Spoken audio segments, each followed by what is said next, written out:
Madame, monsieur, je vous présente tous mes vœux de santé, de réussite et de bonheur pour cette nouvelle année 2024.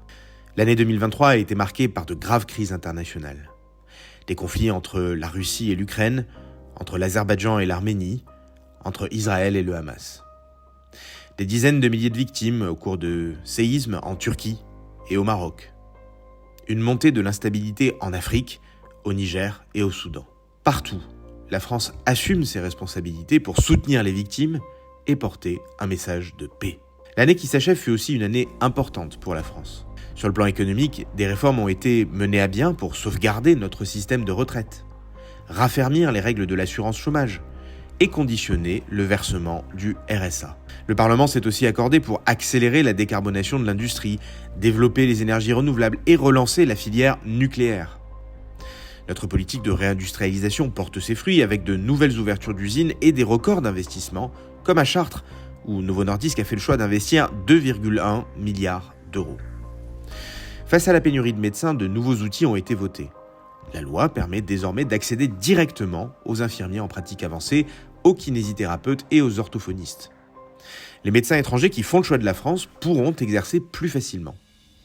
Un nouveau contrat d'engagement de service public financera les études de jeunes étudiants en contrepartie d'une installation sur notre territoire. Pour notre sécurité, la loi Kasbarian a renforcé la lutte contre les squats. Des investissements essentiels dans la défense, la justice, la police et la gendarmerie ont été sanctuarisés par des lois programmatiques. Notre territoire bénéficiera d'ailleurs de ces moyens, comme à Galardon qui accueillera une nouvelle gendarmerie. Enfin, le Parlement a réussi à s'accorder sur un texte pour contrôler l'immigration et améliorer l'intégration. Notre pays se dote ainsi d'un bouclier et d'un arsenal puissant pour simplifier les procédures contentieuses et faciliter l'éloignement d'étrangers dangereux.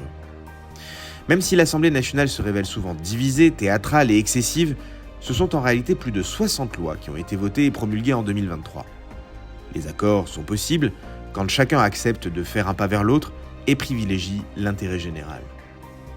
En 2024, de nouveaux chantiers nous attendent. Pour l'emploi, nous devrons continuer à rendre le travail attractif et faciliter la construction de nouveaux logements. Pour notre souveraineté, nous devrons encourager l'installation de jeunes agriculteurs et réformer le marché de l'électricité. Pour l'éducation, nous devrons réaliser un choc des savoirs et élever le niveau de notre école.